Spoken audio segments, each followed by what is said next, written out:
Listen, see if you can make out what they're saying. Have you heard?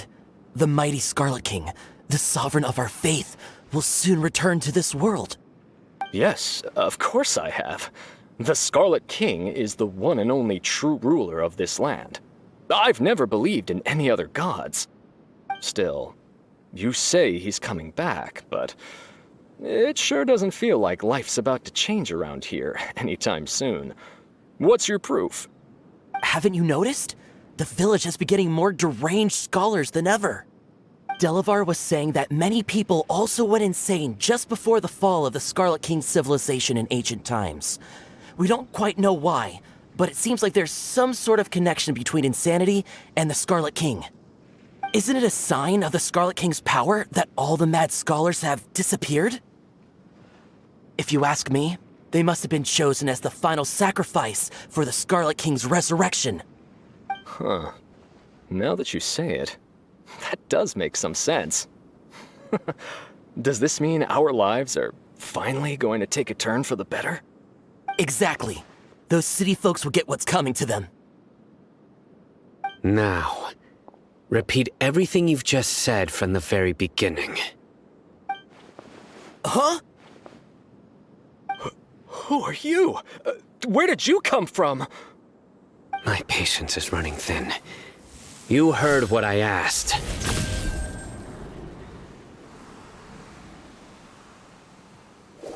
Yeah, bro, this guy's something else.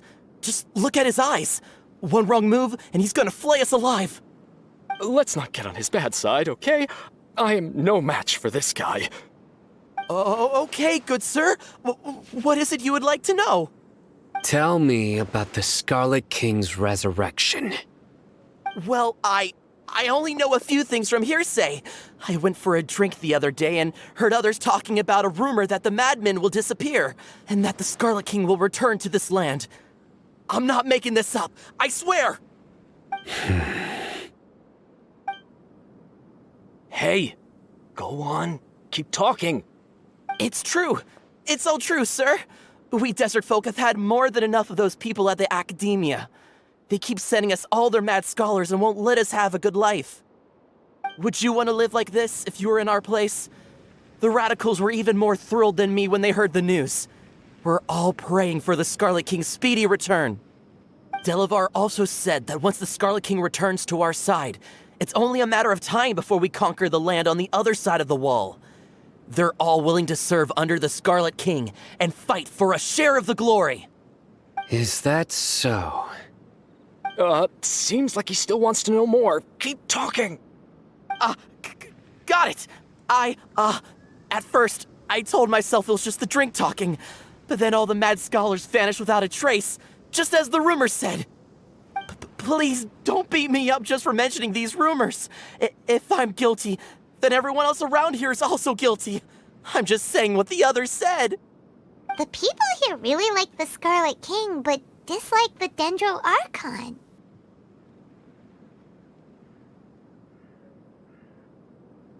Where is this radical person you talked about?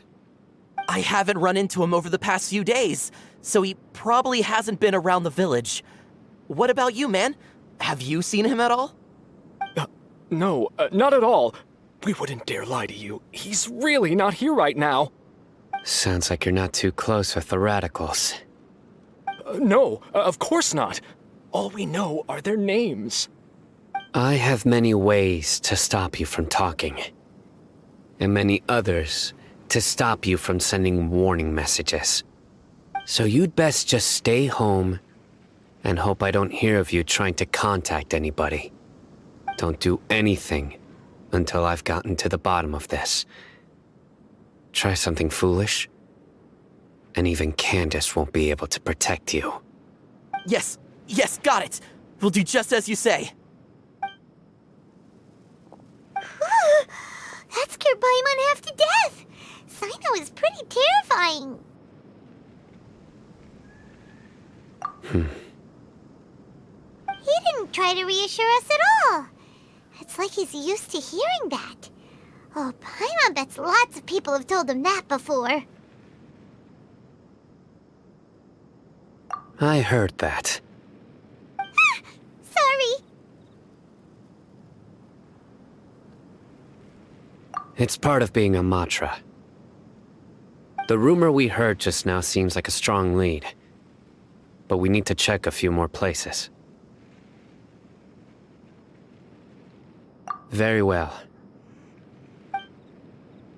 Isak! I'm here. Where's your grandpa's house? Well, I can take you there. Just follow me. Well, this is where Grandpa usually stays. There sure isn't much here.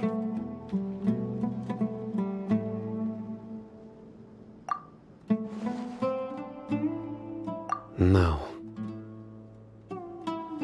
Incense?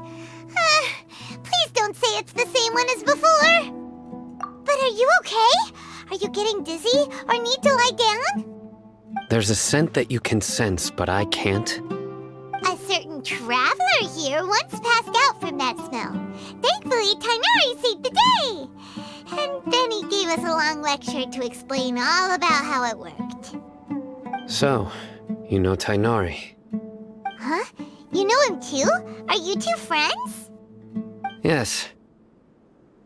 Now that I concentrate, I can also make out the scent of incense. Wait, surely Tighnari didn't lecture you too. No. No need. Did you first encounter this scent at Tighnari's house? In the forest. From a scholar.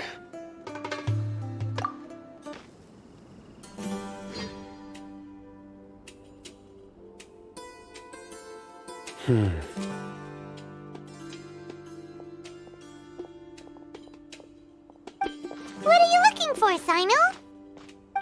Here it is. Take a look right here. Paimon doesn't see anything. Although the traces have been completely buried in the sand, there are footprints here. From the size and shape, they belong to an adult male. This pattern is a common one from this area. Local shoes. This was probably someone from the village. The scent is quite faint, but still extant. The footprints head in the direction of the door. But who would come looking for Grandpa? He doesn't have any friends. We'd have to ask whoever lured him away with the incense. Huh? So you can lure someone away with just a scent? Hey, what's wrong with liking good food? Everyone's got something they love in life. Exactly. Most scholars are fond of incense, since the smell supposedly helps them clear their minds and discover new knowledge. Even deep within the clutches of madness, they still yearn for their knowledge-seeking days, and will follow the scent whenever it presents itself. No, Grandpa. So someone's taking advantage of their weakness? Huh. Still, why would anyone want to abduct all the scholars? Are the rumors really true? Could the disappearance of all the mad scholars have something to do with the radicals? It's highly likely. Please, you have to save my Grandpa. Grandpa's never done anything wrong. Please help him. Sounds like we'd better help get him back. Don't you worry, Isak. We won't let whoever took him get away with it. Let's head to Aru Village and inform Candace and the others about what we learned here. After that, we'll set off to find the scholars.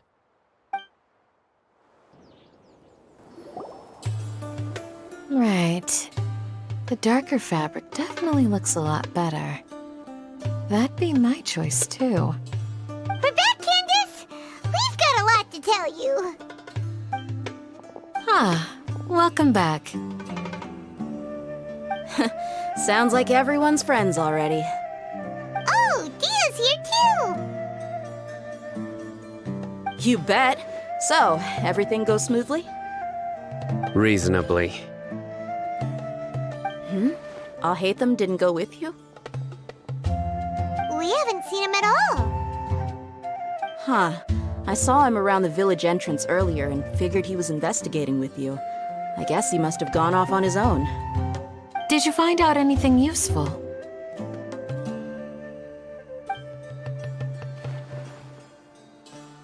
I see. So someone used a kind of incense to lead the exiled scholars away from the village.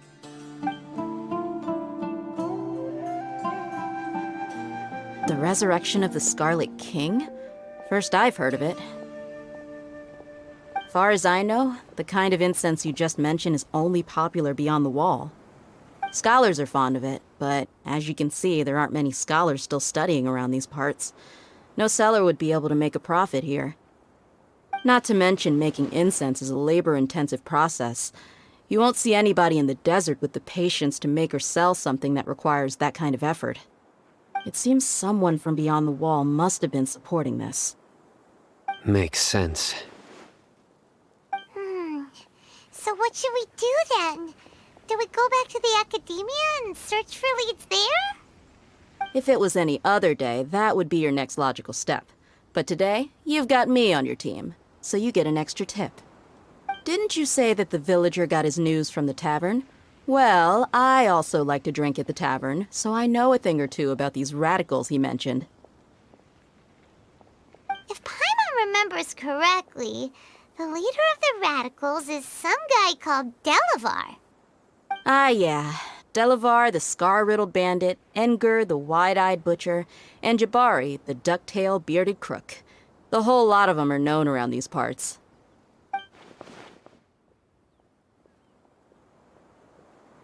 These guys have one thing in common, and that's being broke. The rougher life gets, the more they want to believe in the Scarlet King. Way they see it, the Scarlet King's resurrection is their only chance at overthrowing the academia. Throwing all of Sumeru into chaos is the only way to change the way of life here in the desert.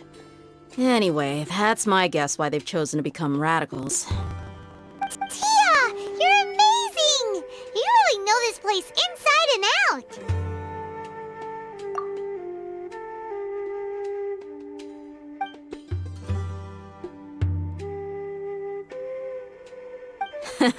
No merc can afford to slack off on gathering intelligence. Every mora I've spent in the tavern has been a valuable investment. Let's head out. Now hold on, you're staying right here, Sino. Why? Aru Village is not a big place. Outsiders stand out here like a sore thumb. I'd bet word about you has already gotten out. The desert is unforgiving, so the way of life here is also a lot tougher than on the outside of the wall. You survive on making connections out here. Compared to you, mercs like me are just third-rate amateurs. I've got no actual fighting skills to speak of, but that also makes it a whole lot easier for me to gain the locals' trust.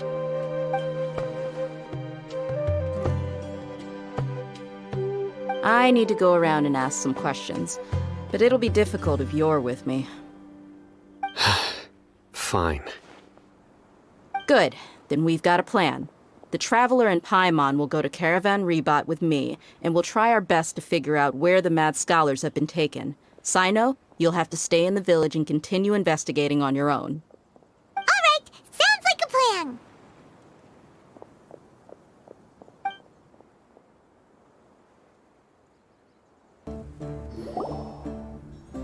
Well, here we are again. Sounds like you're starting to get familiar with the area. Paimon's amazed every time we see the wall of Samiel. How can a wall this tall even exist? It's almost unreal. I know what you mean. I had the same question every time I walked this way when I was a kid. Also, why is this high wall here? And can a wall really block sandstorms? It was only after I grew up that I realized the wall of Samiel isn't just there to keep out the sandstorms. It serves a more important purpose, keeping out people like us. Sumeru is run by wise and mighty sages. To them, Us desert dwellers are nothing but tools that can be used and discarded at their whim. We're cheap labor, like livestock, but easier to control. Nothing more. Even if a child from the desert got the chance to obtain an Akasha terminal, almost all their requests for knowledge would be denied. The academia believes we're underserving. Geniuses like Sataria are 1 in a million. The other children never get a single chance to try and rewrite their fate, even though the academia knows very well that we're humans, just as they are. That's terrible. I would tear down this wall with my own hands if I could.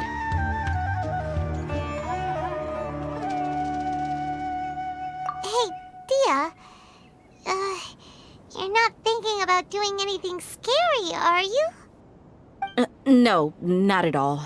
This place just gets me thinking, that's all. Besides, we're here to procure information, aren't we? Yep, we gotta catch those... Shh. Caravan Rebot is crawling with people, so be careful what you say. We don't want anyone to find out what we're here for. Our mission started the moment we arrived here. Let's go check out the tavern. Maybe we'll find someone I know.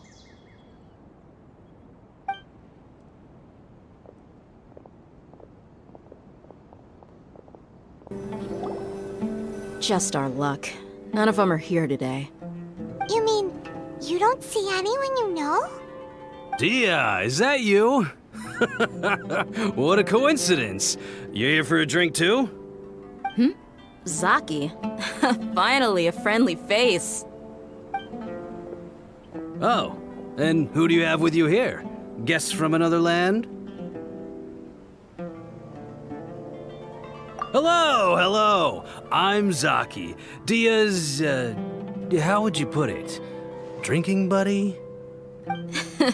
We've had drinks together a few times. You could say we go back a ways. Anyway, as far as my friends here, they aren't too shabby, are they? You rarely see any Outlanders so friendly and respectful nowadays. Absolutely. Much better than those people on the other side of the wall.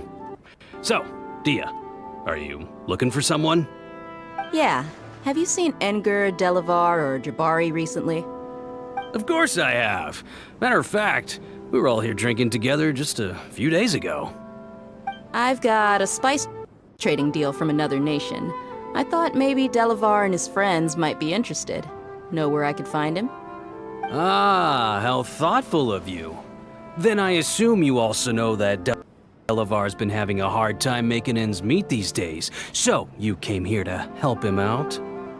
Hey, keep it down. Let's just say I prefer to keep this deal a secret. Y'all at Caravan Rebot are like family. If there's more to be made, why not do it together? Besides, Delavar and his friends have muscle.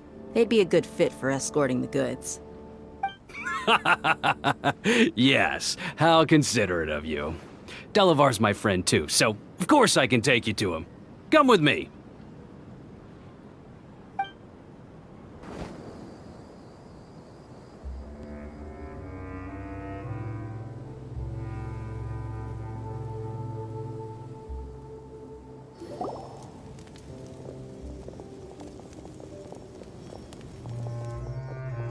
Are we there yet? Yep, this is the place. This place is practically deserted. What are they doing in a place like this?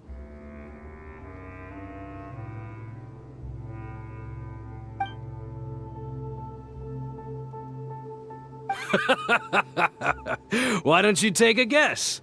Go on, a wild stab in the dark. You're like lambs to the slaughter. Oh no! It's an ambush! What's this all about, Zaki? Come on, Dia. You really think we didn't hear about what you said back in Aru village? The boys have kept a close eye on you from the moment you set foot there. Not only do I know that you're looking for Delavar, I also know that you've teamed up with people from the Academia to look for the missing scholars. So, you've been watching us from the very beginning? Uh-oh.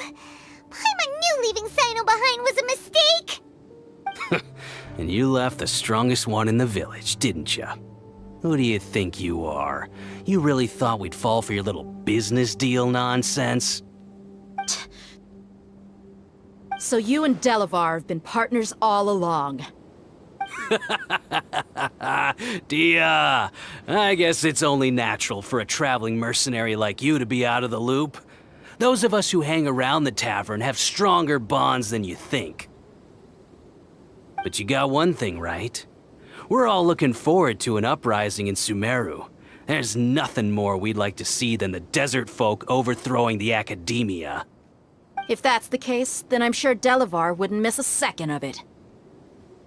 I'll be honest with you, if it weren't for what you said in the village, your little monologue about the Wall of Samiel would have convinced me that you're one of us. Delavar. And Enger, you're here too, huh? Long time no see, Miss Mercenary. You should have known the traitors are what us followers of the Scarlet King despise the most.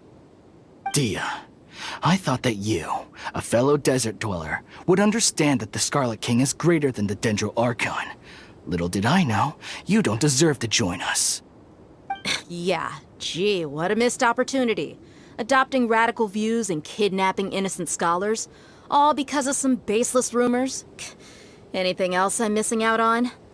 See? There you have it. Mercenaries are just a bunch of faithless scum with only one thing on their minds. Mora. Pathetic. You're all like a pack of street rats. You're not wrong. Mercenaries are driven by Mora, and my faith lies with whoever's paying me. As long as there's a profit to be made, anyone can become my friend.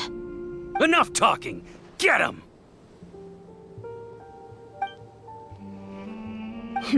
Just as I expected. Let's teach him a lesson, traveler.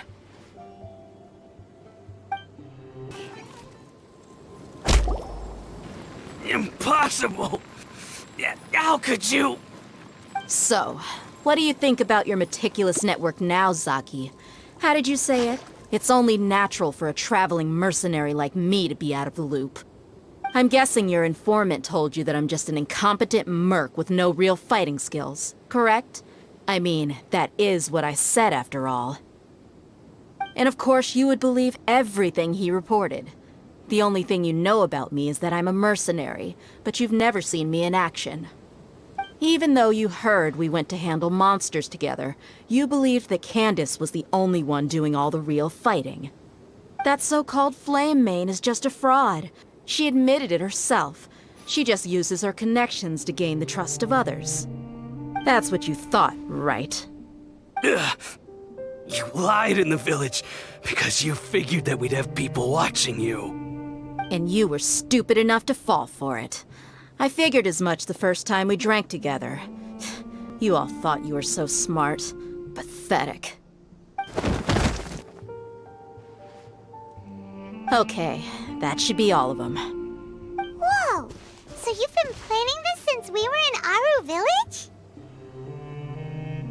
No task can be done without preparation. I just happened to notice a couple suspicious-looking people while you were out investigating.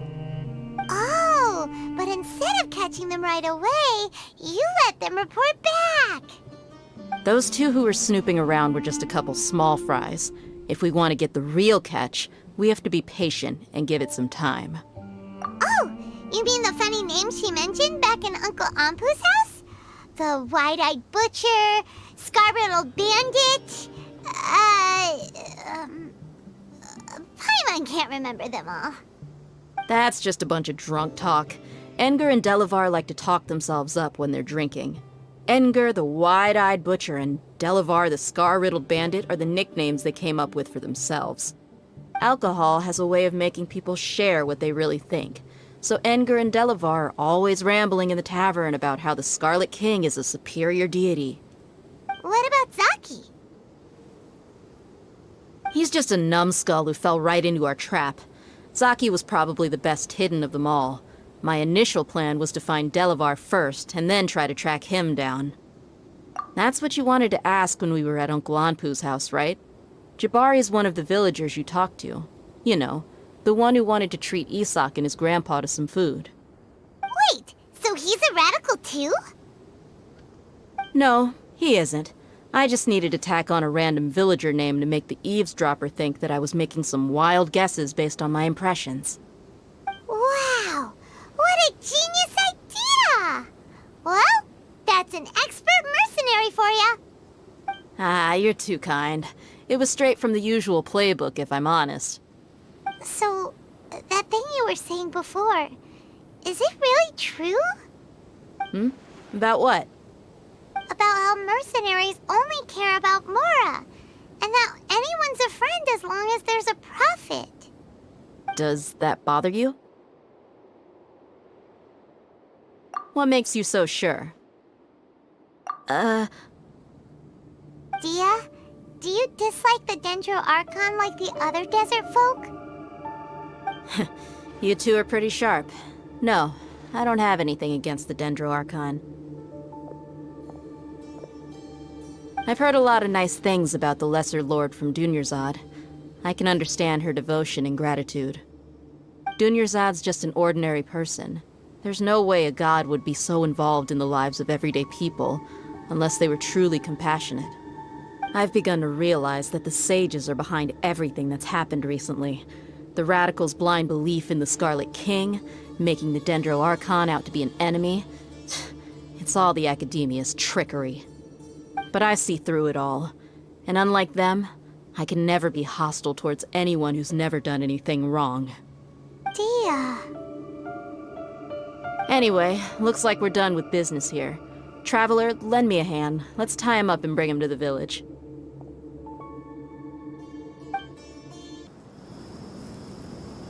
This should be all of them. I'll let you take it from here. All right. I'll be in touch. Until then, please stand by. Candace, do you need any help? Candace will be okay on her own.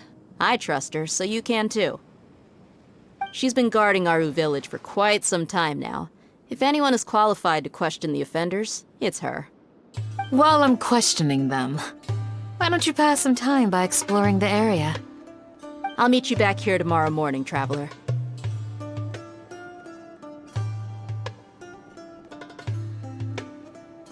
As for these idiots, let's just hope they live to see another day. Hey, Dia! Right on time. We'll know any moment now. Paimon's been wondering. You seem to know Candace pretty well. Have you been friends for a long time? We've known each other for some time now. She's a pretty interesting person. Even though she's an extremely strong warrior, she never misuses her powers against others. Oh, Paimon knows what you mean. Like a lot of martial artists say, never take the fight outside the ring. Yep, I guess you can put it that way. It takes strong convictions to be as dedicated as she is, and shoulder that kind of responsibility. Us mercs, on the other hand, we pretty much live from one day to the next. Well, Paimon thinks you're great too. Really? Thanks for that.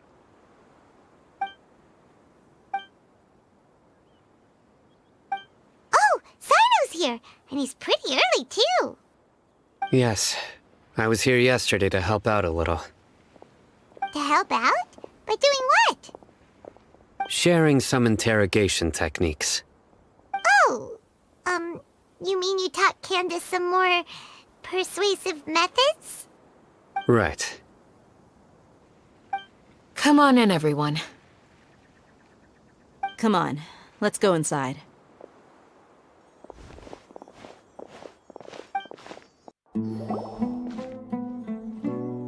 Candace, where? Whoa, you look furious. Do I? Huh.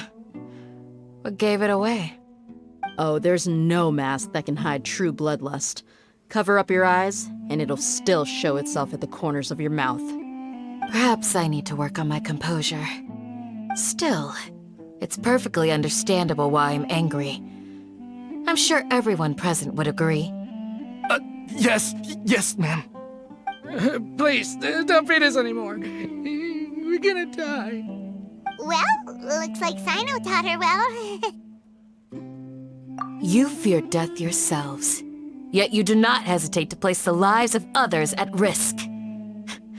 The absurdity is mind-boggling. The ones you call mad scholars are known to us as the Village Keepers. They are vital members of our community, and some even count them as family. You come here, to my village, and you treat my people as nothing more than stepping stones towards your goal. Tell me, what would you do to you in my position? Mercy! Please, have mercy! You've made your bed. We may both be desert dwellers, but there is one thing that I understand better than you. The resurrection of the Scarlet King will only result in war. And war serves no one. The people of Aru Village care little about which god is in power. Life may be tough and tiring, but we wish to preserve our way of life. A war would only cause us to lose all that we have. And that is not a responsibility that you can afford to shoulder. We understand. We're sorry! I'll tell you everything I know, please. Just let us go. I'm listening. You might not believe this, but it wasn't us who came up with this idea. Someone was spreading rumors in the tavern. That's how we ended up hearing about the Scarlet King's resurrection. Some mystery man told us that mad scholars will make the perfect sacrifice to usher in the Scarlet King's resurrection. They give their lives, and we can get anything we wish for. They're called Village Keepers. Slip up again, and you'll regret it. Yes, sorry. It was all that mystery man's doing. He told us to spread word about the Scarlet King's resurrection and talked us into helping him. In return, he said he'll help facilitate the resurrection process. I'm not sure. That's one. Huh? One what? Strike. You get a total of 3. Then, you die by my hand. Wait, I'm telling the truth. We don't know anything. It was all him. 2. He got us to lure them out of their houses in the night with some kind of incense. We take them to a junction outside the village. Then the mystery guy takes them from there. You gotta believe me, please. I'm telling the truth, I swear. Just ask them if you don't believe me. That was indeed the truth. Traveler, go on.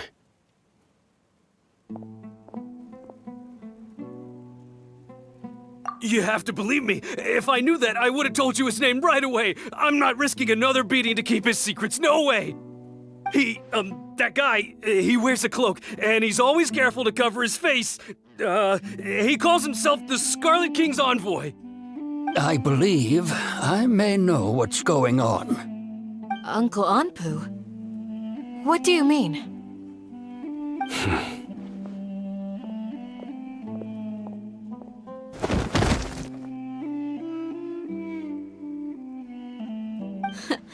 Smooth. Okay, speak. If my suspicions are correct, this mystery man they speak of could be from the academia.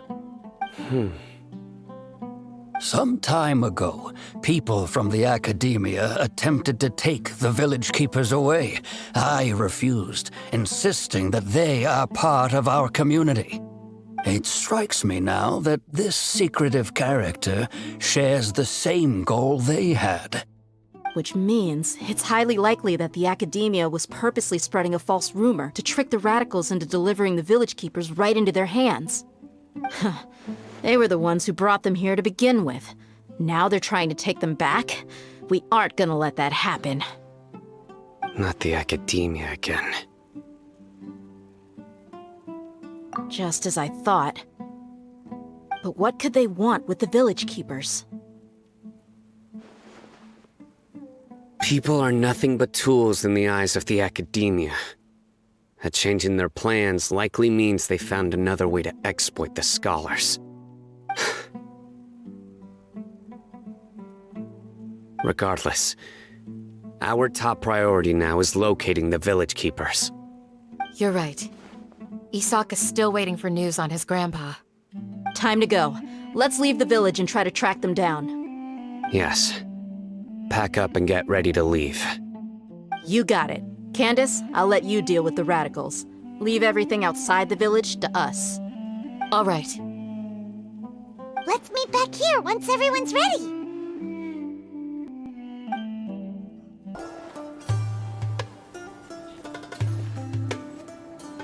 Let's get some food in us and then we'll... Whoa! Where did you come from? Well, as you can see, I am merely sitting here and reviewing what we have deduced thus far. You were gone for ages! And now you're suddenly sitting here musing to yourself? Where have you been anyway?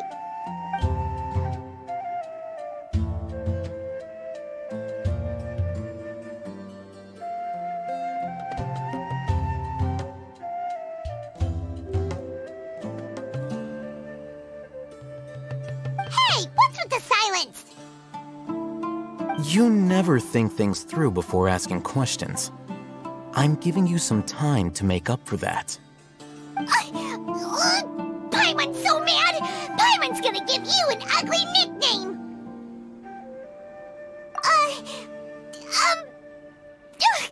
Never mind! Paimon's got nothing. There's just nothing super obvious to pick with this guy. It makes it so hard. Well, you've heard nothing to suggest I left this whole time, so clearly I stayed in the village to investigate. Anyway, you plan to leave Aru village and keep searching for the truth of this matter, yes? Yep. We're not gonna find out anything more by staying here, so we thought that we might as well take the search elsewhere.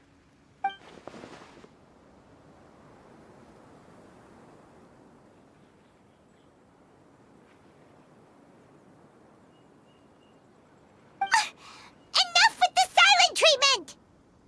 No. I'm just surprised that you decided to team up with him. All Hatham, you haven't helped us out at all ever since we arrived at Aru village. Bold of you to question our choices. Yeah, you're all talk! While you were investigating, I had my own work to do, which I've now finished. Really? Paimon doesn't believe you. To be honest, we aren't really a team, so I have no obligation to inform you of my whereabouts. Not to mention that going separate ways allowed me to find some important information that you all had missed. Huh? Right here in the village? Correct. What did you learn? I'm going to take you to someone. But before that, you need to understand where she's coming from. What does that mean? How do you think the residents of Aru village feel about what we're doing? In other words, do you truly believe every single word the villagers tell us? You mean some of them lied to us? Hiding the truth does not necessarily equate to lying. Again, these people have their reasons. Remember what Gandis said? Most people in Aru village don't necessarily care which deity is in charge of Sumeru. That's because whether the Scarlet King or the Dendro Archon has power is of little significance to them. By contrast, the perils of their daily lives are ever-present concerns. They won't simply share everything they know with you without good reason. That's why you believed there was no further information to be found in this village. Glad you're following along. Among those you have talked to, there's someone who was consciously keeping you out of the loop. In fact, she's been observing your every move since you arrived.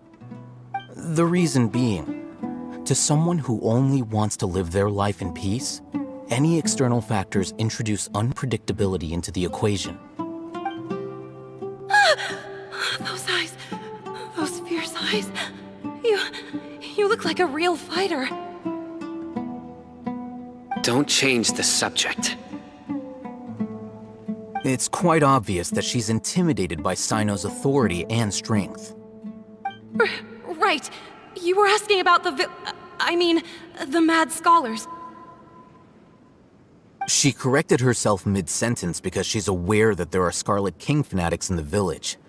If she sounds too friendly towards the village keepers, she could easily make herself the Radicals' next target. I think it's been a few days since I last saw them. I usually go to bed pretty early, so I'm not too familiar with what goes on at night. Remember? She made a point of denying her involvement in anything that occurs at night.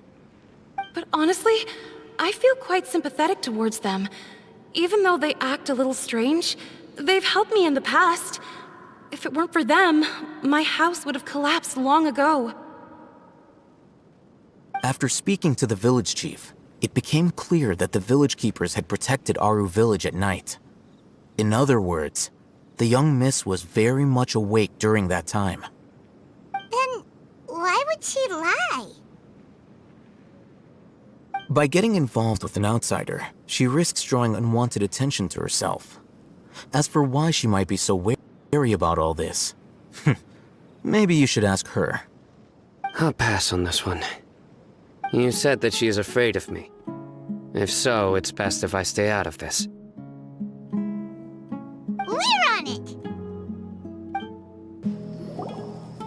Miss Shawnee, as we discussed earlier, I've brought someone with me. Mr. Alhaitham, I'm aware of where you stand, but how can I make sure that your friends think the same as you? Huh? What do you mean? We need to clarify our stance or something?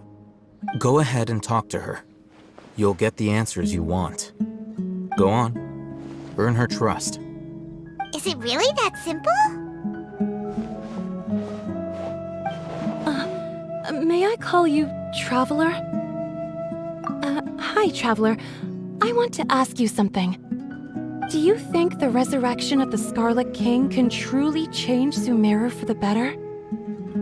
Why's that? That's very similar to what Miss Candace says. I know you two are friends. That's why I'm willing to talk to you, even though I do have some reservations.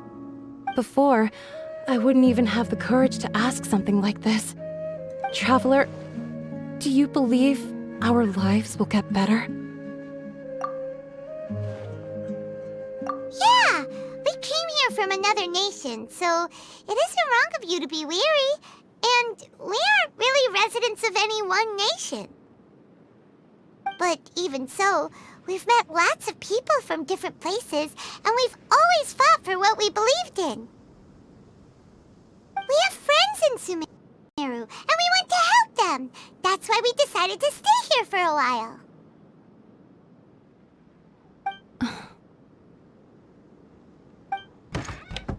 I want to trust you.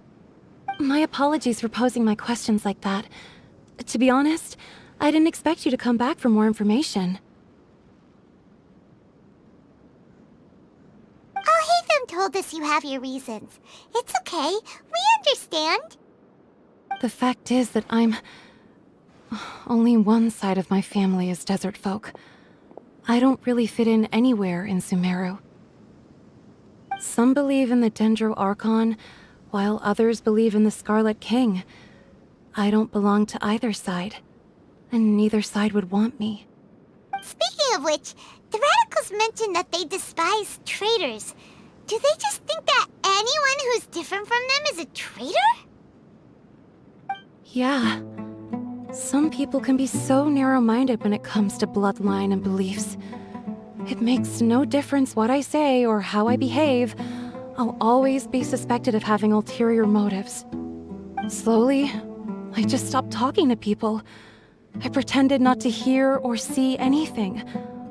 All I want is to live my life in peace. And then it happened. The village keepers who had helped me disappeared with no explanation, and I didn't dare breathe a word about it to anyone. Until now. You can tell them. I'm sure he'll keep your secret. All right. I'll tell you what I told Al-Haytham. I actually have a sharper sense of hearing than most. Sometimes, I hear strange crying sounds in the night. There are ghosts? Perhaps. I'm not sure. It's faint, but it's definitely the sound of crying. It comes from far away in the distance, and always carries very raw emotion. It used to be louder and more frequent, but ever since you arrived in the village, it doesn't seem to happen as often, and when it does, it's much quieter. I have to focus really hard to make it out. I confirmed this with the guards on night duty. They also have someone with a good ear, and he's heard similar sounds at night. But, because we're in the middle of a desert, he would rather believe that they are the cries of beasts than ghosts. There's really nothing around these parts, except for an old hospital not far from the village. I think they used to use it for treating Elazar, but it's been abandoned for years. Yeah, let's go!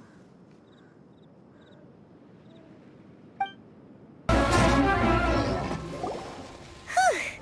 They were easier to deal with than Paimon had expected. Super strong bandits? Or monsters taller than buildings dropping out of the sky? Or, something like that. He looks super serious. We gotta stay on our A game too. This is the one.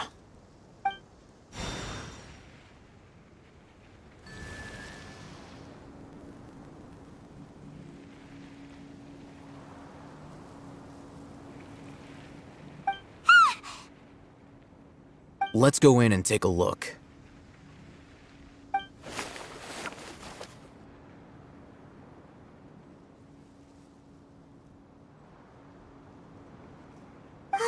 Hey, I'll hate them. We haven't found squat.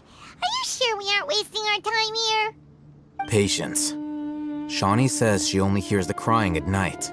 We have time to burn. Until then, I'm taking a break. And just like that, he sits down. Wait, he even brought a book to read? What are you reading? Let Paimon see!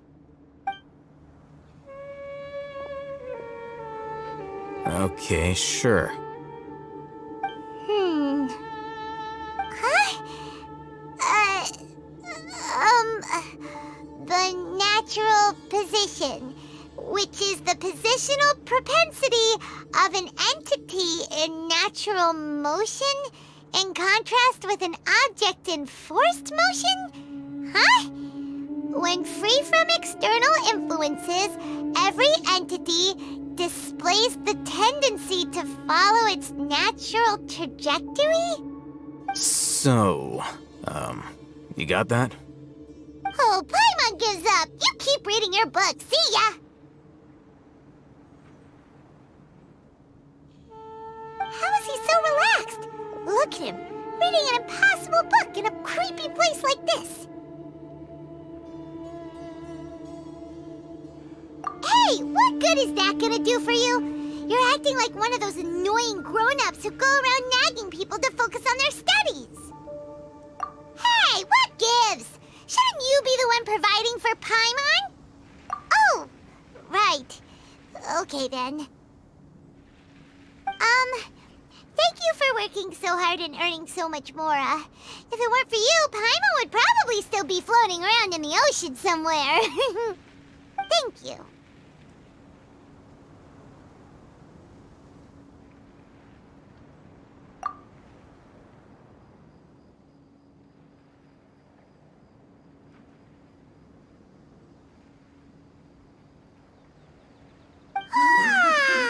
Paimon's getting so sleepy.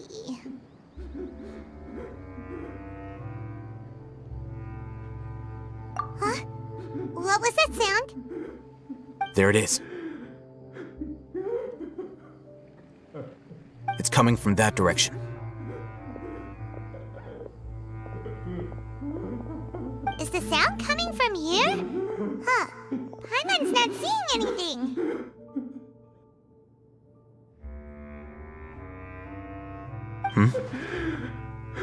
It's from below. But there's no way we can get down there. Something is off about the interior here.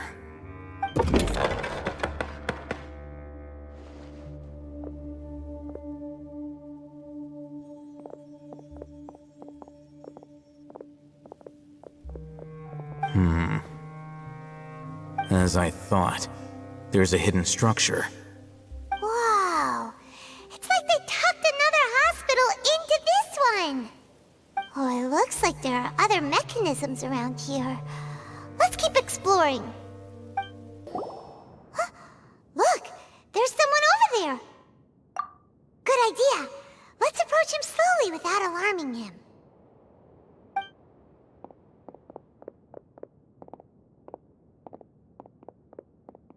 Wait.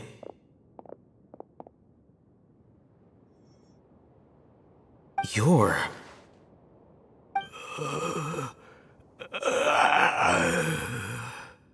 He can't speak, and his eyes are unfocused.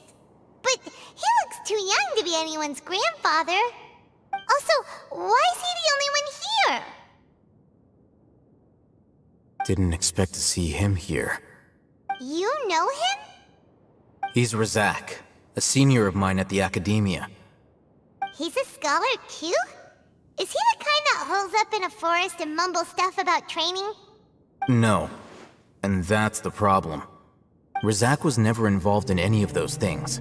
He never trained in the forest, let alone reach Satyavada life.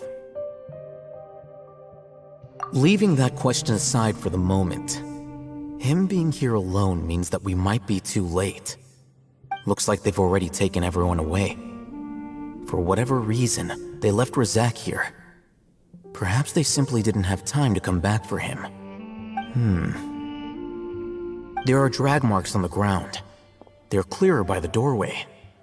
Someone was forcefully drawing a cart that was loaded with something heavy. Loaded with people? That is one possibility. It looks like they were in a hurry, as if they were afraid of being caught. In their haste, they failed to notice Razak hiding in a corner.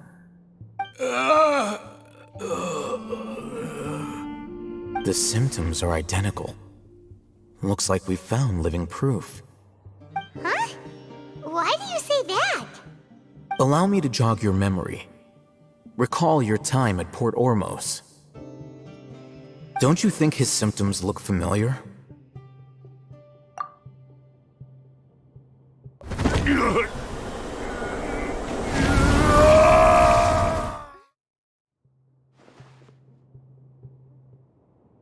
Oh, now that you mention it, they're acting the same way.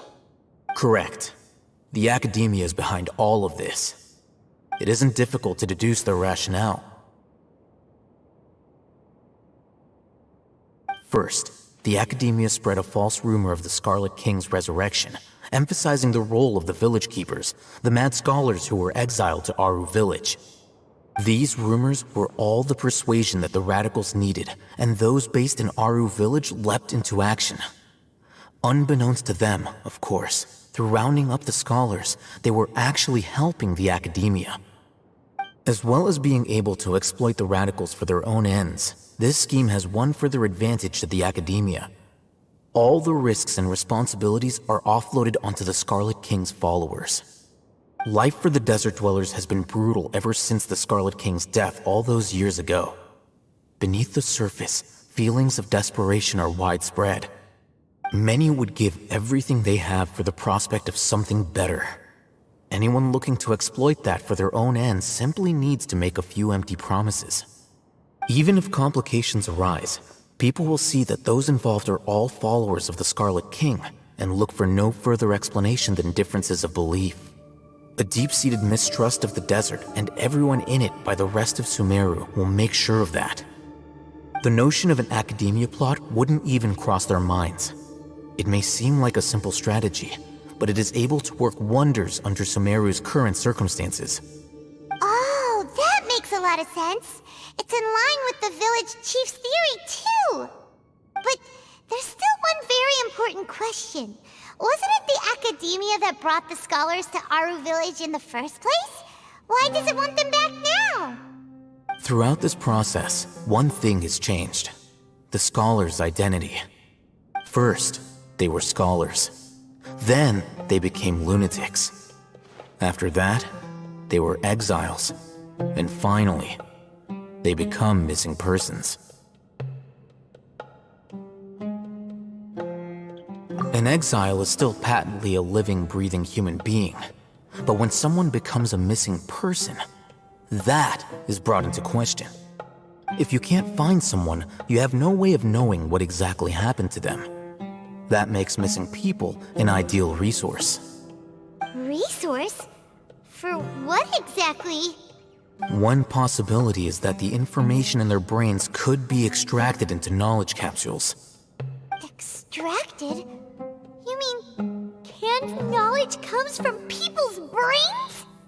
With the technology of the Sumeru Academia, it's entirely possible.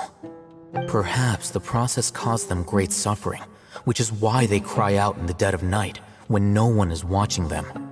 So, the human brain... Nope, nah, Hyman doesn't want to think about this.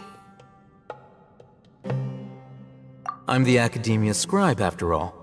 I'm familiar with their projects. Anyway, judging by Razak's state, the contents of a divine knowledge capsule were extracted from his mind. But something went wrong in the process. Or perhaps his curiosity got the better of him, and he used such a capsule for himself.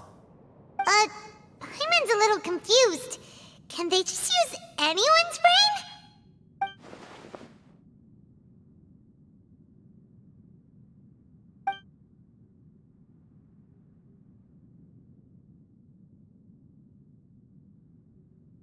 The look on your face tells me you've realized the answer.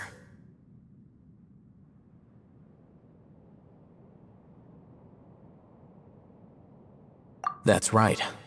To some scholars, gaining knowledge about the gods is their entire life's pursuit. Extracting canned knowledge is just one of the extreme measures they turn to. However, I can't help but wonder, what do they seek to gain from divine knowledge? The Academia is going out of their way to look for forbidden knowledge, but what is their ultimate goal? I've spent quite some time trying to analyze the contents of the divine knowledge capsule, but to no avail. It seems like my way of thinking is too different from theirs. You mean you're not even slightly interested in getting your hands on this forbidden stuff? All scholars seek to expand the horizons of knowledge, but I'm not particularly interested in gods, so I don't share their degree of zealotry. Extracting information from people as if they were lifeless objects? If this is the direction of academic progress, then the Academia may as well shut its doors. Sounds like you're really against all this. Of course. The Academia's actions run contrary to their rules. Whether it be academics or knowledge, everything has its boundaries. If those lines are crossed, the rules and order that govern everything in the world will be destroyed. This matter needs to be corrected, just like fixing a typo in a book. Wait, didn't you step in to help because you felt sympathy for those poor people? Not to be callous, but no. My criteria are a little more restrictive than that. There is no shortage of suffering in Sumeru, and the same can be said for the rest of Teyvat as well. What do you plan to do about that? Save every last person? Probably not. Paimon's not sure. You can say that. Simply put, I don't blindly place my faith into strength or heroism. I do what I want. The divine knowledge capsule is something I want to investigate in full. That doesn't mean I'm willing to take action for the sake of a few strangers.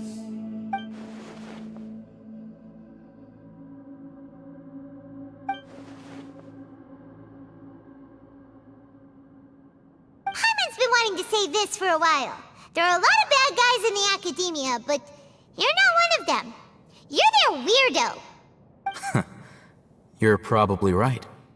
Though I must say, I quite enjoy this feeling of being the odd one out. Uniqueness is also an asset, is it not? Wow, a great way to think about it. Paimon's really impressed. If only Miss Shani had a similar mindset, her life would definitely be a lot easier. I'm just a more likable person than her in general. There's nothing more to it than that.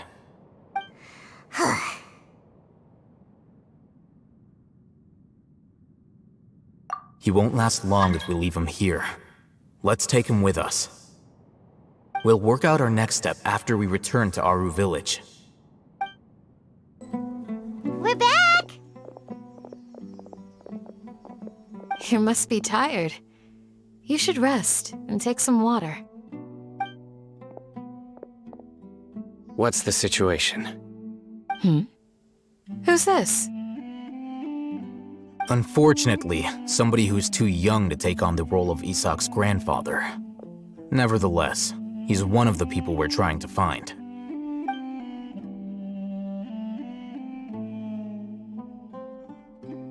So, at one point in time, the abandoned Elazar Hospital served as the Academia's site for extracting divine cant knowledge. Yep, pretty much. Their plan must have been implemented at some point before we arrived at Aru Village, since divine cant knowledge has been in circulation for a while now. Yet, they fled once we were headed to the village, almost as if they knew we were on their trail. Why is that? Yeah, why is that? We may have a mole in our midst. One of us could be secretly revealing our whereabouts to the Academia. Huh? Are our friendships that shallow? Looks like none of you have realized wherein lies the issue. Sino, you're the reason why they can predict our movements. Wait, what's that supposed to mean? Choose your next words very carefully. It is simply a logical inference. I have my reasons. So what you're saying is, Sino's the mole. Interesting. And here I thought you were the most suspicious one, Alhaitham, since you were always acting alone. I know. You have a point. But I realized something as we were returning from the hospital. Sino isn't like any of us. What are you trying to say? Do you still remember who you are, General Mahamatra? As a Matra, you are no doubt privy to certain kinds of information. Before you can take action against someone, you are required to have all the facts available, including the less than savory details. Simply put, the Academia has traditionally allowed you access to a wealth of sensitive information. Knowing their modus operandi, wouldn't you expect them to take precautions against you? If you want to raise a vicious wolf, you need to make sure that you can avoid its bite. The Academia is monitoring me? It's not that simple.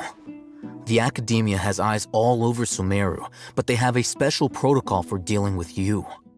Every so often comes a Nyagarbaha Day. On this day, the Academia enters new information into the Akasha through knowledge capsules. I remember seeing the thick notebook next to the control panel once. Its contents were all about the General Mahamatra, his activities throughout the day, preferred methods of enacting judgment, everything. You're saying that the Academia entered my information into the Akasha too? But what's the point in doing that? My actions aren't important enough to be added into the Akasha. The Akasha is capable of computation. The Akasha's algorithms are entirely capable of predicting your movements using the data entered. When you would depart, the route you would follow, your destination. It knew all of this. It predicted my every move. The Academia has been watching you longer than you think.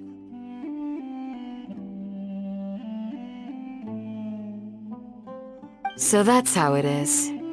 Sino adheres to his principles so strongly that he's actually a thorn in their side. Tenacity of will and steadfast faith are worthless to the Academia. They need scholars who are easily pliable and mindlessly go after anything they can profit from.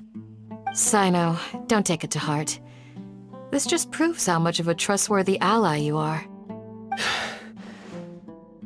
They escaped because of me. Don't blame yourself. It's not like any of us would have known. I have an idea. If they predicted my movements, then I might be able to guess where they went. Whoa, you bounced back fast. There is always an opportunity for safety after danger passes. Oh, so that's how it is! Paimon gets it now! If the Academia is trying to avoid Sino, then the safest place would be... Yep, that's right! They'll want to proceed in the direction opposite of where I'm going.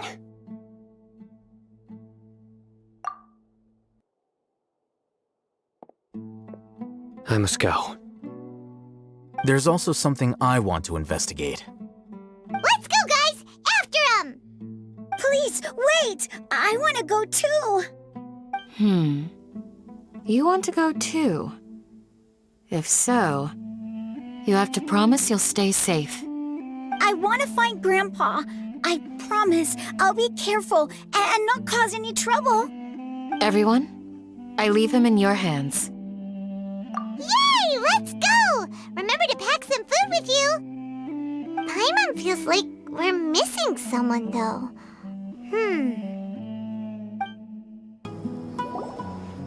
So, where do we go from here? Yes. After leaving the village, we should head straight toward the desert.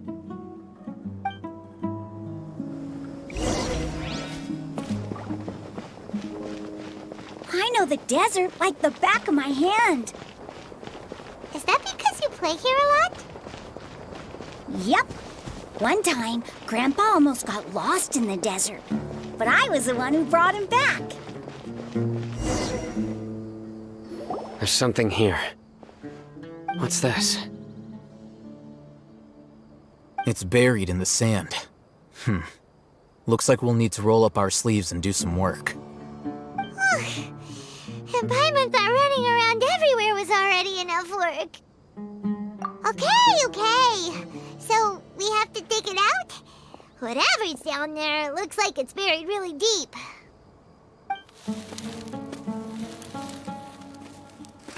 These are likely fragments of an Academia-developed device, something akin to a headset. Looks like there were more than one village keeper. They must have been escorted this way because there are device fragments scattered around here. Let's split up and search the area. Chances are that we'll find other things nearby.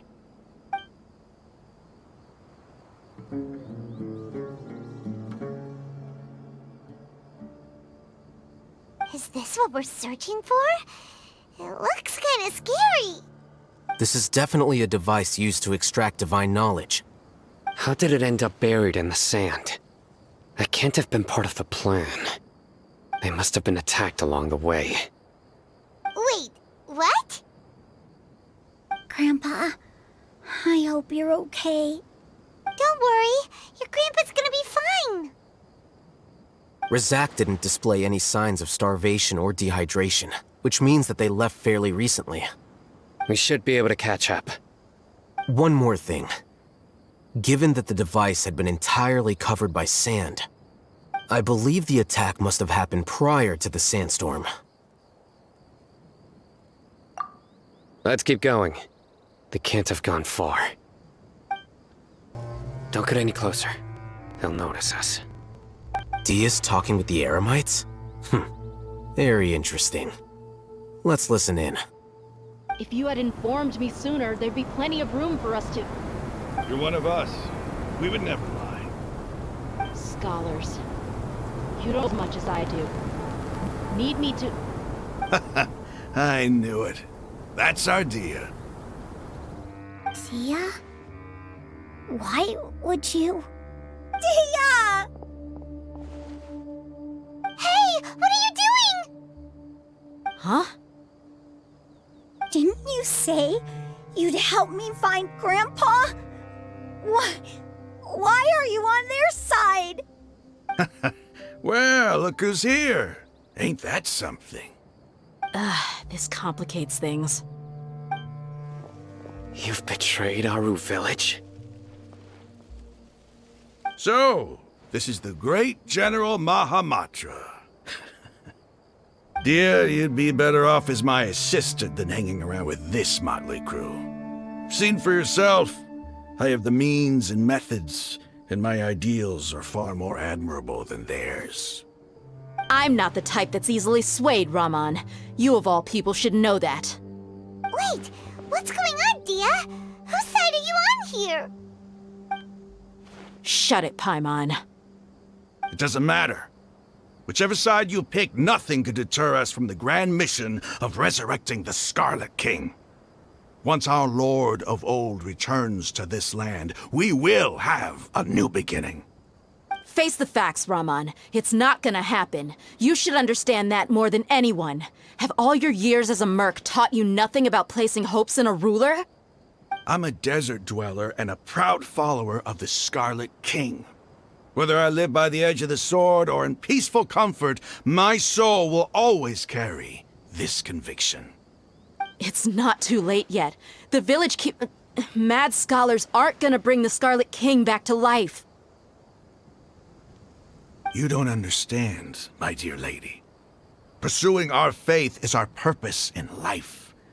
Even if the chance of success is 1 in a million, we must be willing to give everything we have. Even if it'll expose you to the academia?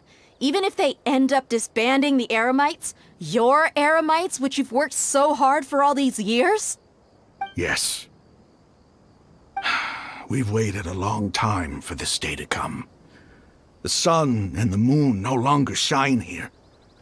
All you see now is cracks in this desiccated land.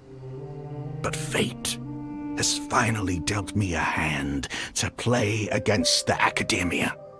With these scholars in our custody, we'll stomp the Academia's forces and fight our way beyond the wall of Samiel. Ridiculous. Think about it. The Academia controls the entirety of Sumeru. Your powers are negligible in comparison. If you still don't believe me, then try asking these 2 men. They're also against the Academia, but neither of them are as arrogant as you are. They look more like pawns of the Academia to me. Why would I listen to anything the people of Greater Lord Rukkhadevata have to say? Filthy traitors. Your god abandoned all honor and betrayed the Scarlet King. We desert dwellers will never trust the likes of you. It's impossible to communicate with someone so hostile. Perhaps we should. Do you really believe that by kidnapping the scholars, you'll be able to negotiate with the Academia? These people have no value as bargaining chips, but I could be persuaded to take their place as your next hostage.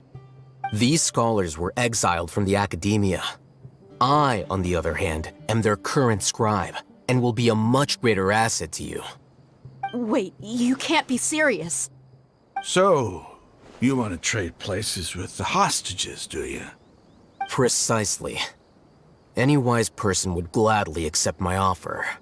What are you thinking? What if they decide to kill you instead? Well, that would be bad luck for me. However, I'd get the chance to observe the scholars, perhaps even find out the truth. Think you can talk me over with that confident look of yours? I'm not trying to persuade you. I'm using this as a means of joining forces against the Academia. You are the scribe. What do you have against the Academia? Not all desert dwellers believe in the Scarlet King, and the same applies to the Academia. Why must all knowledge seekers approve of the Academia's way of doing things? You Academia scum! Every last one of you is nothing but a hypocrite, just like everyone else on the other side of that wall. I've made myself clear enough. I won't listen to another word from the Dendro Archonde's people. Not so fast. I'll hate them. Do you stand by everything you just said? I never make empty promises. You know you're making a dangerous decision, right? I do. Good. Raman, hear me out. These people are my friends. Maybe you can't take the followers of the Dendro Archon at their word, but what about me? Do you trust me? We've known each other for years. Of course I do. In that case, I'm willing to vouch for their honesty with my right arm. Come on, Raman, don't be a coward. If you're serious about taking on the Academia, you need to steel yourself. You can't be afraid. An arm from the Flame Mane. You've piqued my interest. But what if you refuse to oblige? What should I do then? No one's a fool here, Dia. We're mercs. And mercs don't tend to live long unless they have their wits about them. You're not wrong, but this is different. I promised my friends that we'd bring back the village keepers together. Let's do it right here, then. Give me your right arm as proof of your resolve. Don't listen to him! He's not even trying to negotiate! He just wants to make things more difficult! That's fine. Are you crazy? We came here to save lives. One arm for that many people is still a pretty good deal, if you ask me. Raman, I'm holding up my end of the deal here. You'd better not let me down. Sure. Go ahead and cut off her right arm.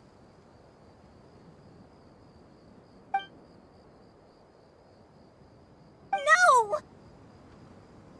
Dia! What are you gonna do? Think of something! You don't have to go this far. That's not for you to decide. Do it! Dia! Run!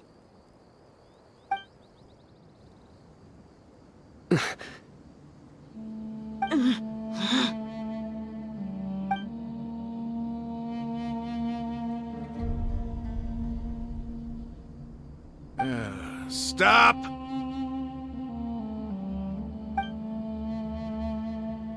What's wrong? Can't do it? Flame Mane, you and I are both desert folk. Cutting off your arm is no different than cutting off my own fingers. Where's the sense in cutting my own kin to pieces? You've shown me that you're serious. Go on now, take your friends and leave. Meet me in the desert at noon tomorrow.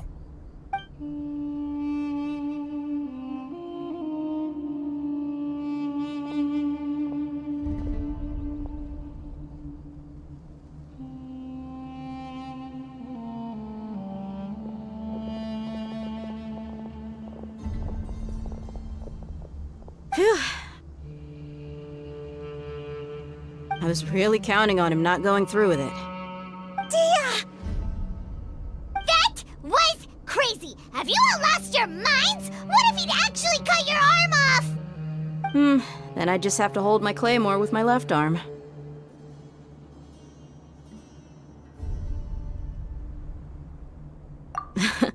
Okay, I'm sorry. But sometimes when you're out on a limb, you gotta double down to seal the deal, you know?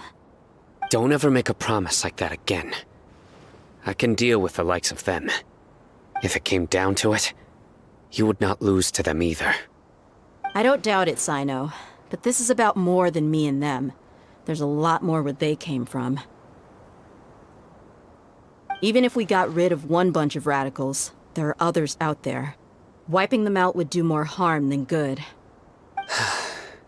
As you wish. I'm sorry, Dia. I should have stayed put and listened. I should have trusted you. It's okay. I promised you I'd help find your grandpa, so I'll do whatever it takes. Whatever it takes? You just might be scholar material. Huh? Are you serious? The Eremites once said that I was a lunatic. Perhaps a little madness is essential to be successful in research. Why does it feel like he's using his praise for me as an excuse to brag about himself? Okay, let's get moving. We should head back to the village and rest up. Today was just a trial run. Noon tomorrow is gonna be the hard part.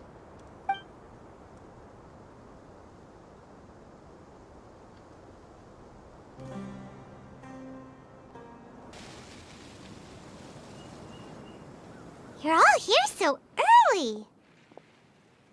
Looks like we have everyone here. Isak, are you sure you want to come with us? I'll watch from a safe distance. Dia, I want to be there to bring Grandpa home. Okay, let's go then. Dia, wait. What's the matter? I heard that you were quite reckless yesterday. No more of that today, understood? Or I'll be very upset with you. Fine.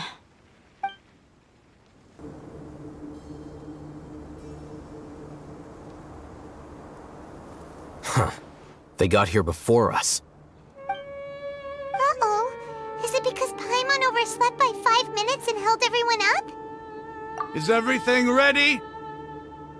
Absolutely. Although, you brought fewer people than I imagined. Bring him over.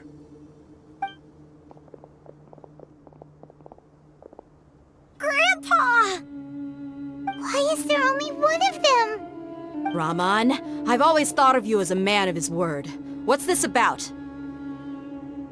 It's a one-for-one exchange. Sounds fair, don't you think? And let me put it this way. Agreeing to any kind of deal with the Dendro Archonde's people is already a huge compromise on my part. Don't you think you've asked enough?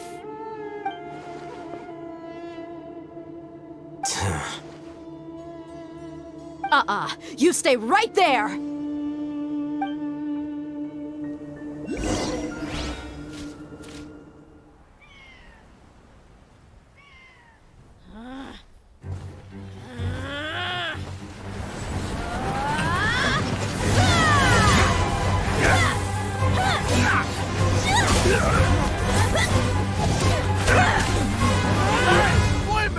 What do you think you're doing? Grandpa! Don't you see this blade here? You coward! Why are your hands shaking? Wait a second! It's a earthquake! Grandpa!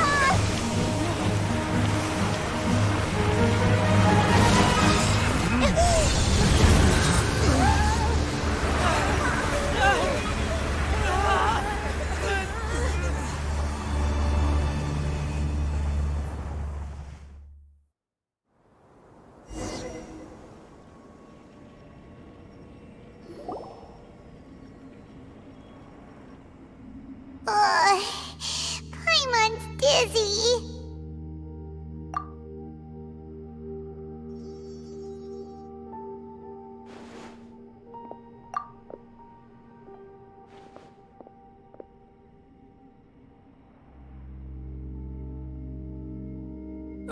This day's going just great. What a nuisance. The sand dune collapsed. I saw an energy field. The village keeper protected us. It glowed green with dendro. Just like you said, it may well have been the remains of Lesser Lord Kusanali's power inside the scholar's body. The Dendro Archon. The present one. Grandpa? Grandpa? Oh no, he's getting confused again. Hey, look around you. Did there used to be a temple here?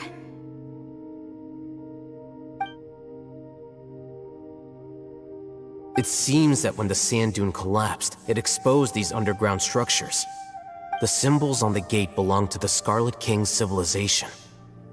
This structure must be ancient. Over time, the sandstorms completely buried it and left it in the state we see now. It could have been an underground palace in the distant past. Oh, a miracle. Três, the Scarlet King! What's he doing here? And his men too? They must have fallen down here with us. Pretty lucky if you ask me. Most of them seem in really bad shape. Except for him. He got off lightly. Mind your head. No, this isn't the time for conflict. Our exalted lord has shown us the way to his sacred palace. He's not actually gonna go in there, is he? As it happens, I want to take a look inside too. What are you doing? Don't you think it's curious? 1 minute, Lesser Lord Kusanali's power protects us from harm, and the next, remnants of the Scarlet King's civilization appear. 2 major deities are vying to showcase their power to us. It would be a shame not to witness them both. Paimon thought you weren't interested in gods. Indeed. In my view, gods are just a higher form of living being, or creature, you could say. New discoveries are always worth investigating. Whether they have anything to do with gods is neither here nor there. Raman, what are you gonna do about your men? I'll just let them lay here. The Scarlet King will take care of his people. Right now, I'm going inside.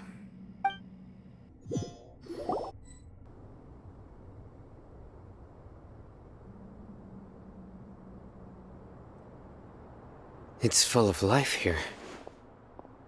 This defies comprehension. It looked completely desolate from the outside. Yet, it flows with energy inside. Yeah, and there's so many plants. It's so pretty. Sir Raman. Huh? Me? Do you see another Raman here? Are you mocking me? What do you mean, sir? Interpret it however you want, but there's something I'd like to draw your attention to. While this structure is clearly left over from the Scarlet King's civilization, the energy that flows in here is that of the DENDRO Archon. Whatever you say. It's not like I have a vision. There's nothing to be angry about. Think of this as an academic journey. It does seem kind of strange. If that's true, then we might have to explore this whole area to find an explanation.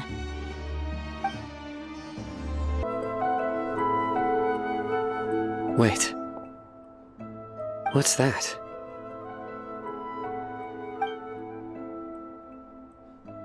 A load of flowers.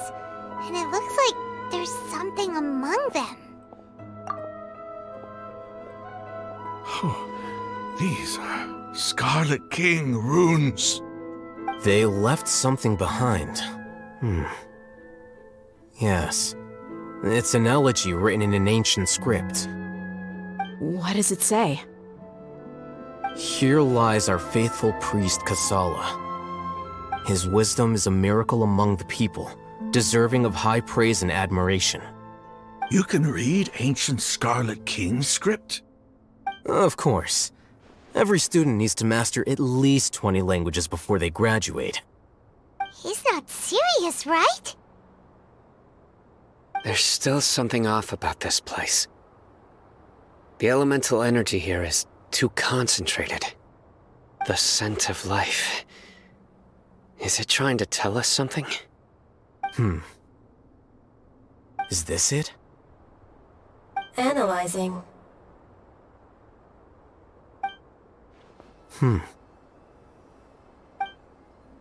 There seems to be a hidden message among these skeletal remains. Excellent. There's a device from the Scarlet King's civilization in this gravesite.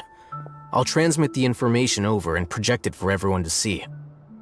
Isn't sharing knowledge against the Academia's rules? Yes. However, under the circumstances, I'd prefer you to see this for yourself. You'll understand after watching it.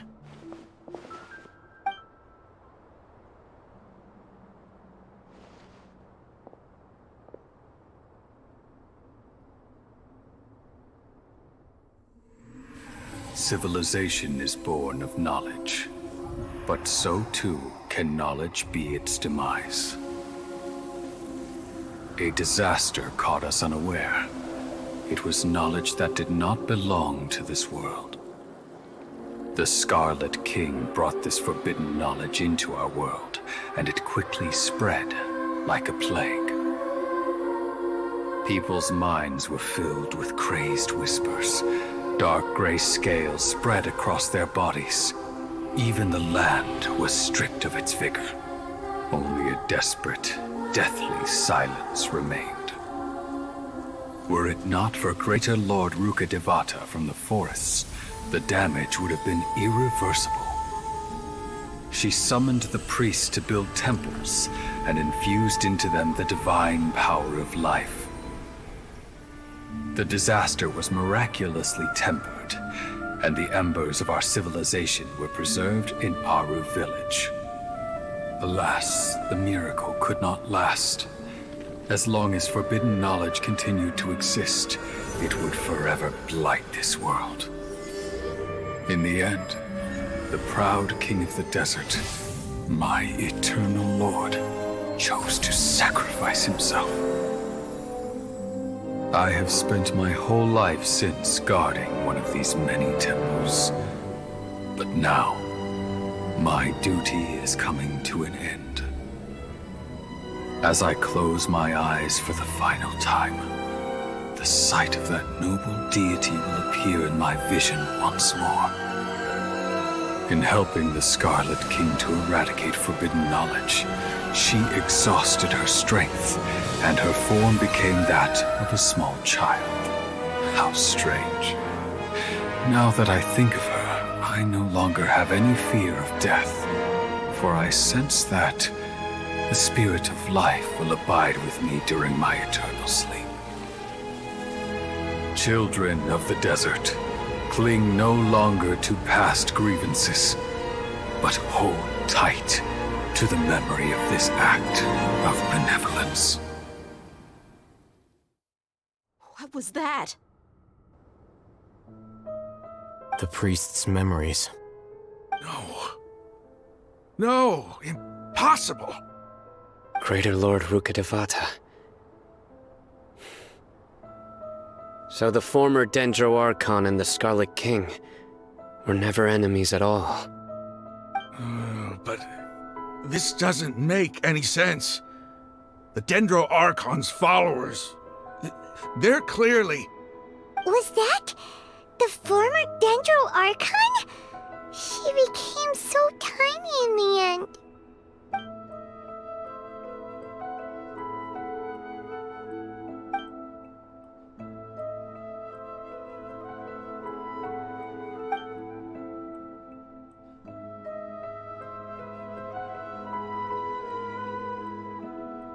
You might be distrustful of the Akasha, but there's no reason for you to doubt the Scarlet King's technology.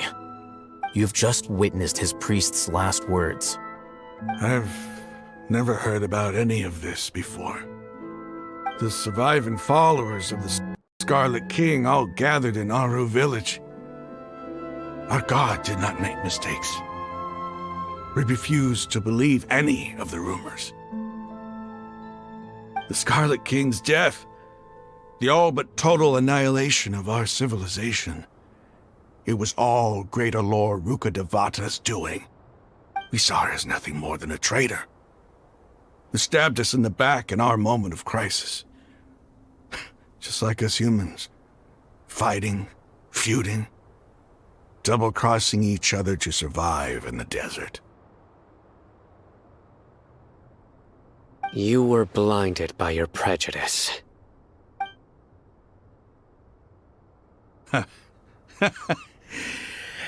If I hadn't seen this for myself, if I hadn't witnessed his last words with my own eyes, ears, and heart, how could I ever begin to accept this? The truth is so far from what I've always known. Am I really supposed to believe that after all these years, all this time seeking revenge, suddenly now my enemy is my savior? Raman, that's enough. Give it a rest. You're starting to make a fool of yourself. Dia, tell me, my Eremites and I, what are we even fighting for?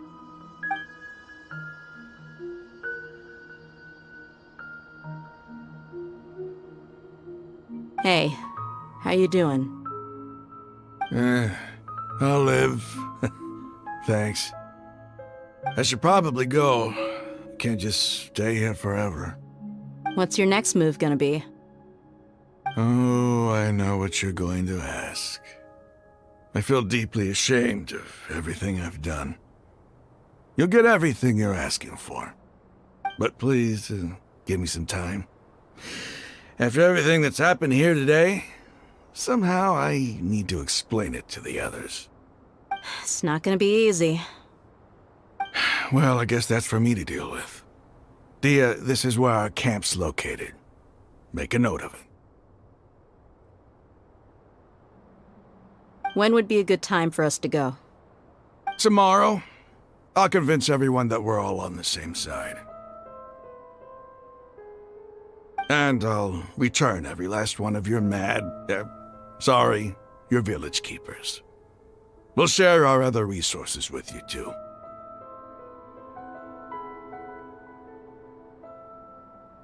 You seem to finally understand that our true enemy is the sages. Yes. The gods never gave up on anyone. It's the people responsible for all this that need to face the consequences of their actions. That must have been rough, but he seems to have figured things out now. Ramon's no fool. Being the leader of your own faction in the desert is no easy feat. It's too bad he was held back by his belief in the Scarlet King. But now that that's changed, I guess we have a few more people on our side. The outcome, at least, is favorable. We should get going too. Let's head back, have a proper meal, and a nice, long sleep. We'll need all our energy tomorrow.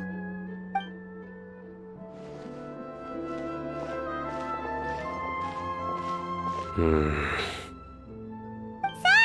we're leaving!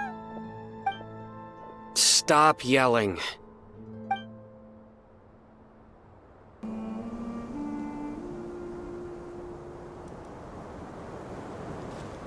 Ramon, we're here.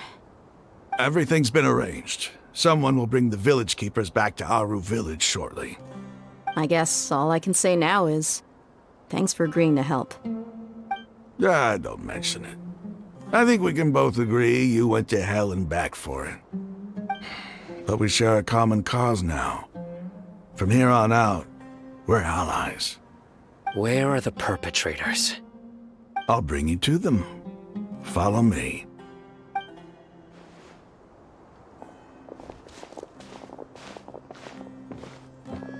So these are the people who kidnapped the village keepers. Oh no, it's the scribe! There's no need to yell. No one can help you now. We've been all over the desert trying to find you! That's right.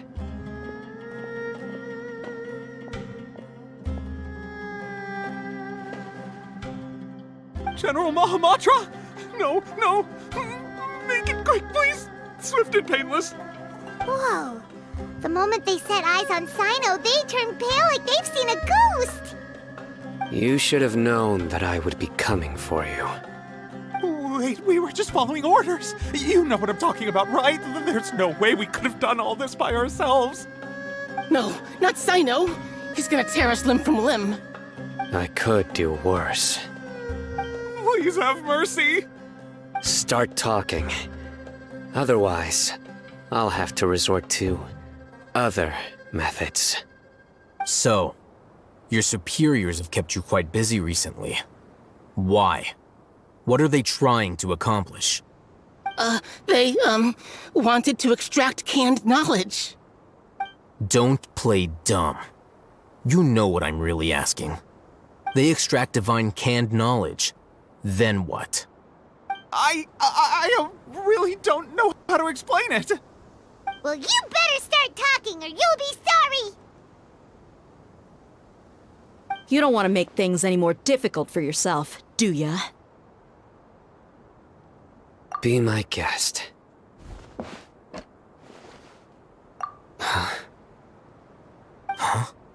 Uh-huh. That sure didn't sound like a fancy metaphor or anything. You're serious, aren't you? How did you know? There's no use hiding it now. Yes, you're right. The Academia is working on an important and potentially world-changing project. They are creating a new god.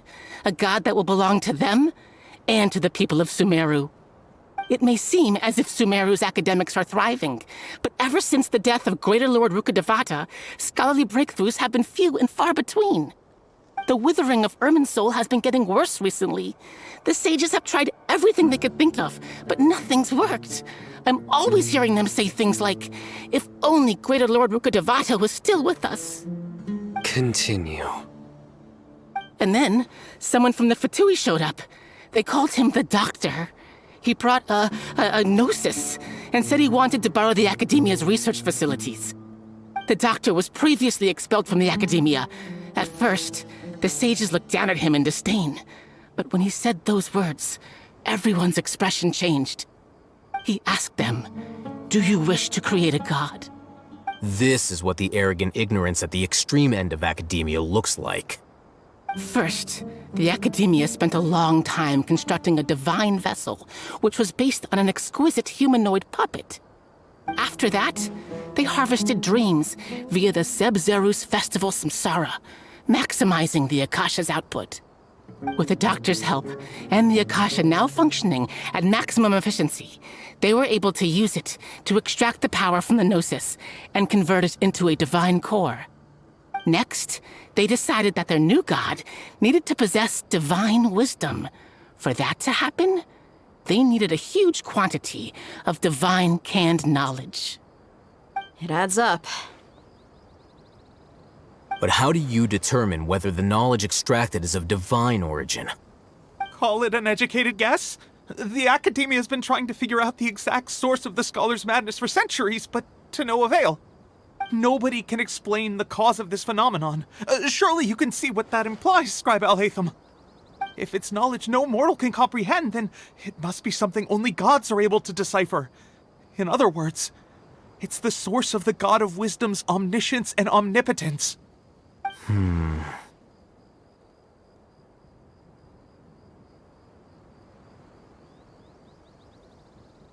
You must have noticed by now.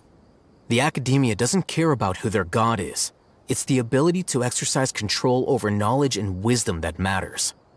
It is as if they are cursed with a desire for omniscience and omnipotence that burns in their blood.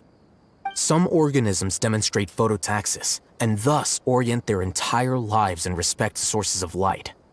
For the sages, their only source of hope is the existence of a deity who embodies the acme of wisdom. This is but a form of phototaxis. For many scholars, the absence of a god of wisdom means stumbling in the darkness for the duration of their lives. Then what does Lesser Lord Kusanali mean to you? Is she not a true god present in this world? If you already have a new god, why try to create another one? From the beginning, the Academia has never treated her as a god. When the Academia first discovered Lesser Lord Kusanali, the newborn god of wisdom, the sages hoped that she would be as wise as Greater Lord Rukkhadevata. But upon evaluation, they found that at the time, she possessed no more intelligence than any ordinary human child. The sages never had a ruder awakening. This forced them to accept that Greater Lord Rukkhadevata had indeed passed away. Not to mention that Lesser Lord Kusanali's gnosis had been used to power the Akasha this entire time. By herself, she has neither an Archon's raw power, nor the spectacular insight expected of a god of wisdom. Slowly but surely, people began to forget about her existence. So, this is the path the sages have chosen.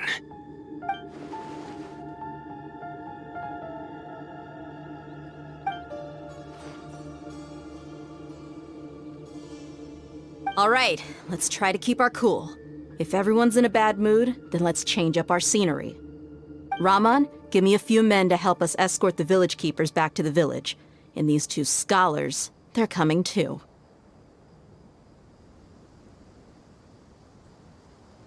Sure, as you wish. The village keepers you've found have all been returned to their homes, and each one has a dedicated caregiver to look after them. The 2 new scholars are being kept under close supervision, too. Really great work, everyone. The atmosphere is so heavy.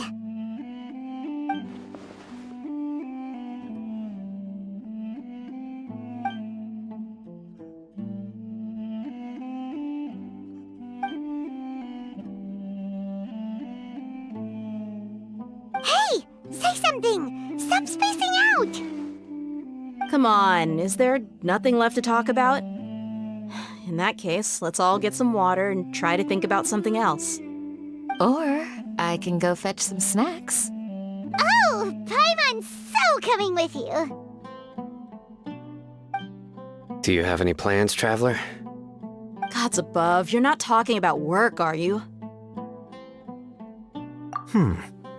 So you were still withholding some information?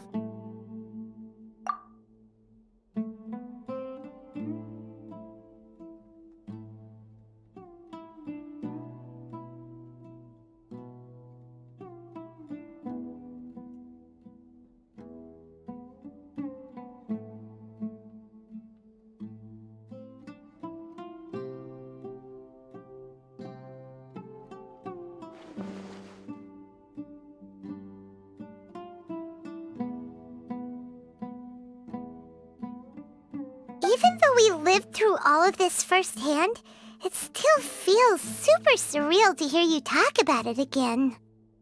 What a whirlwind of a story. I felt like I was holding my breath the whole time. It seems like there'll be more issues to face in the days ahead than I'd anticipated. Still, now's a good time to make our next move. Now that Rahman's joined us, we'll be an even stronger team. It's time to make a plan. Indeed. These events are a flagrant transgression of the rules in every sense. We cannot allow it to continue. So, everyone, are we on the same page? Crush the sages and rescue our god. That is our ultimate goal. Well, let's brainstorm a little more about what other resources we can draw on. The next time we gather here, we must have a solid plan. Yep, it'll work out for sure.